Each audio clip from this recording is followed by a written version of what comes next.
Greetings and salutations, people of the YouTube nation. You are now listening to the premier voice for entertainment and information. Okay. Okay. So, our dearest leader has decided that he's going to wage war on drugs, and he started bombing boats off the coast of Venezuela.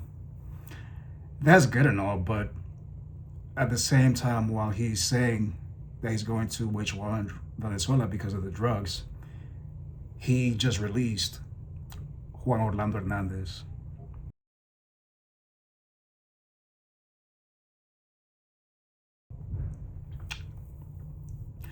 Now let me learn you something. For those of you that do not know, Hey, bro, come on now, dog. Come on, man. make it make sense. Now, let's go back, all the way back to 2009.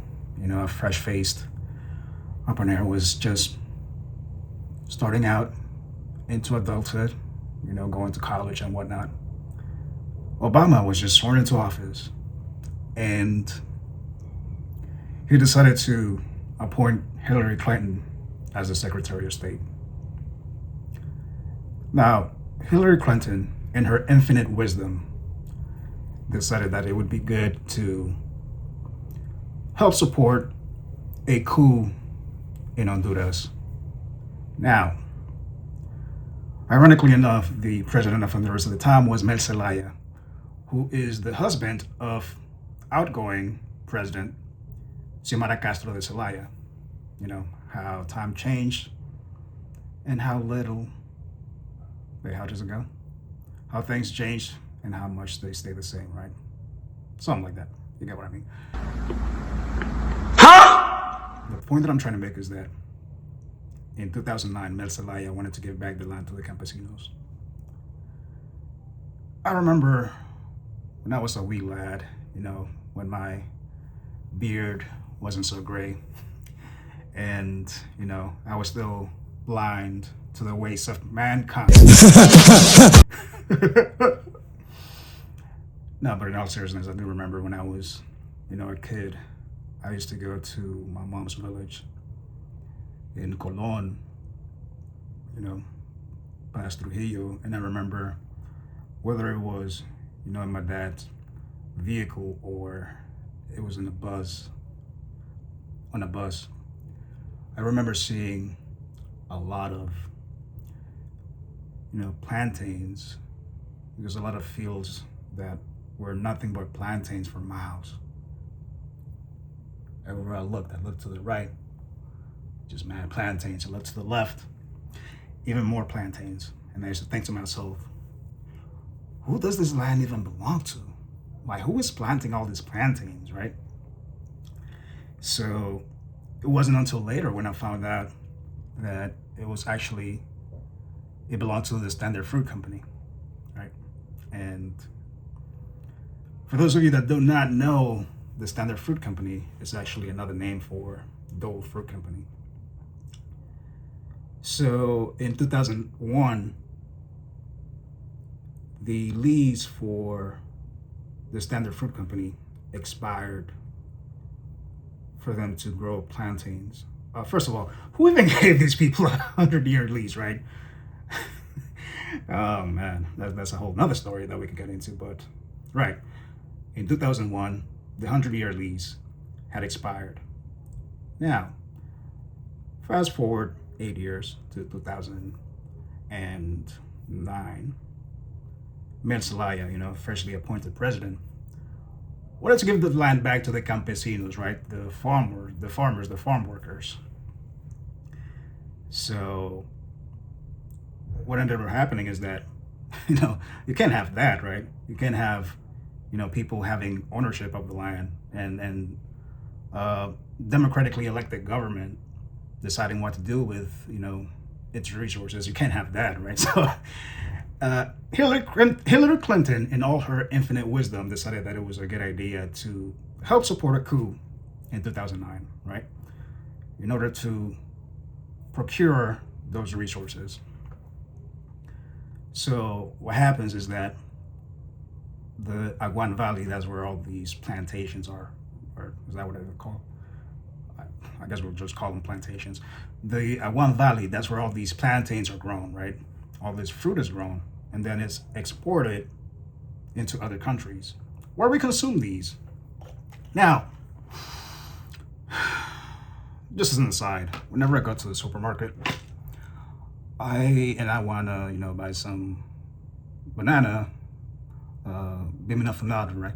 So I want to buy some banana, I want to buy some plantains, because sometimes, I like to, eat some fried plantains and whatnot.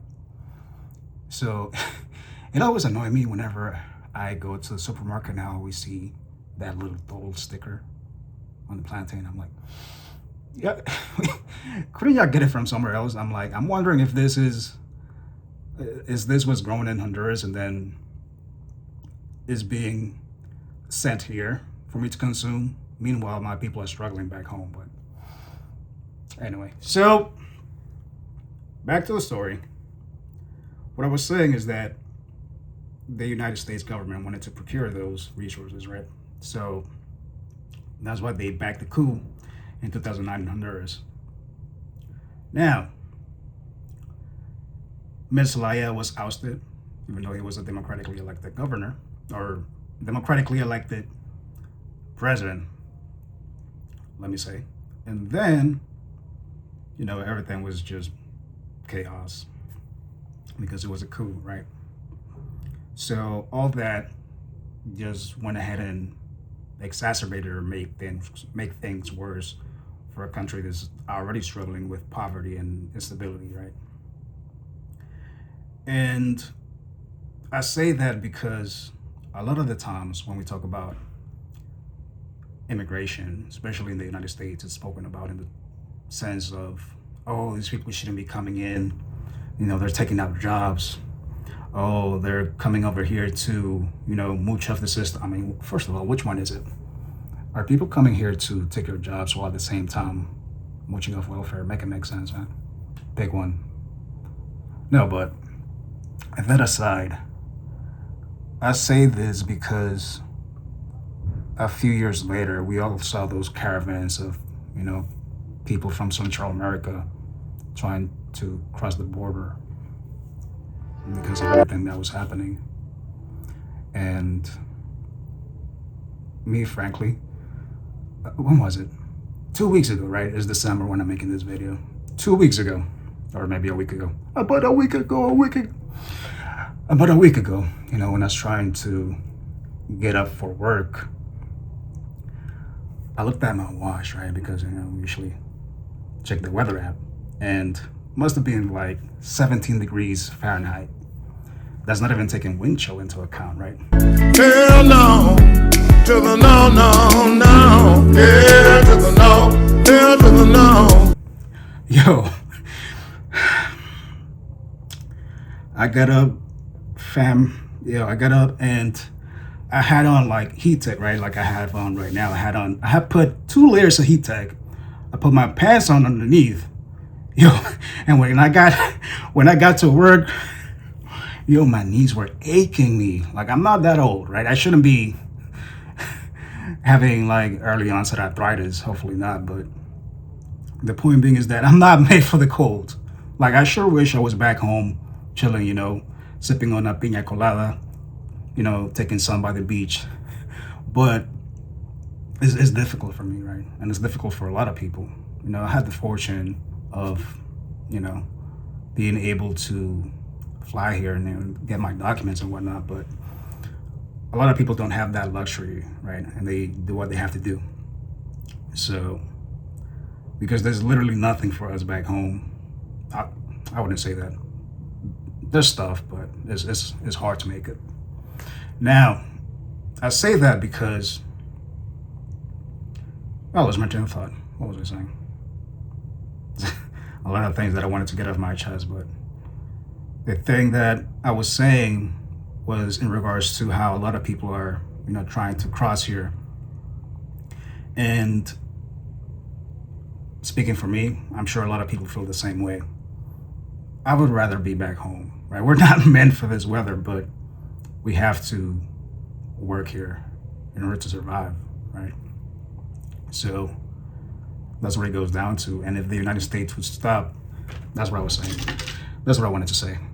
If the United States would stop, for 5 minutes, if just 5 minutes, if the United States would stop destabilizing democratically elected governments for 5 minutes, this would not be happening.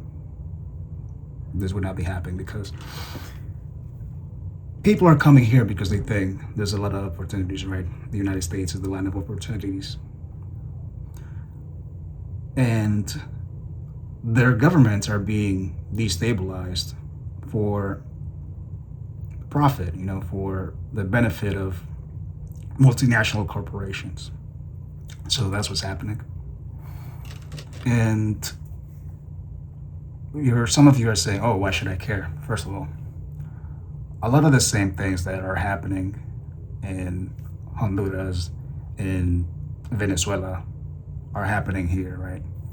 How governments or not their governments necessarily, but how corporations are taking over the land, doing things like growing food and exporting it.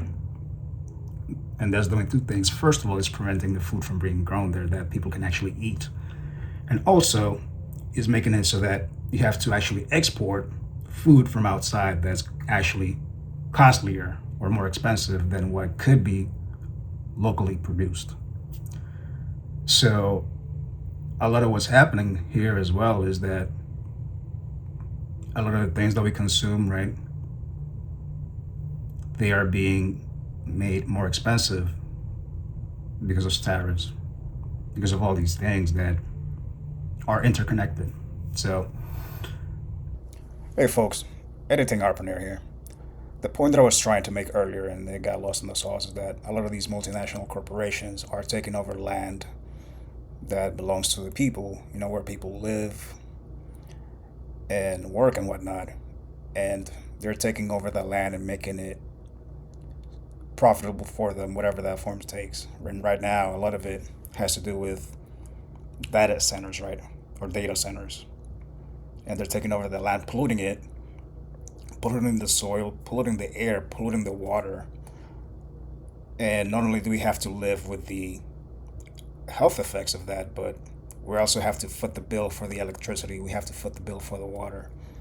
So that's something to keep in mind when it comes to understanding how these same dynamics that they're exporting to countries like Honduras, Venezuela, and others play out in a similar way or in the exact same way here in the United States. So that's what I wanted to say.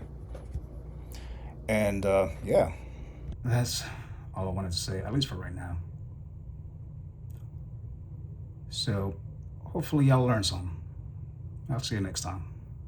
Bye for now.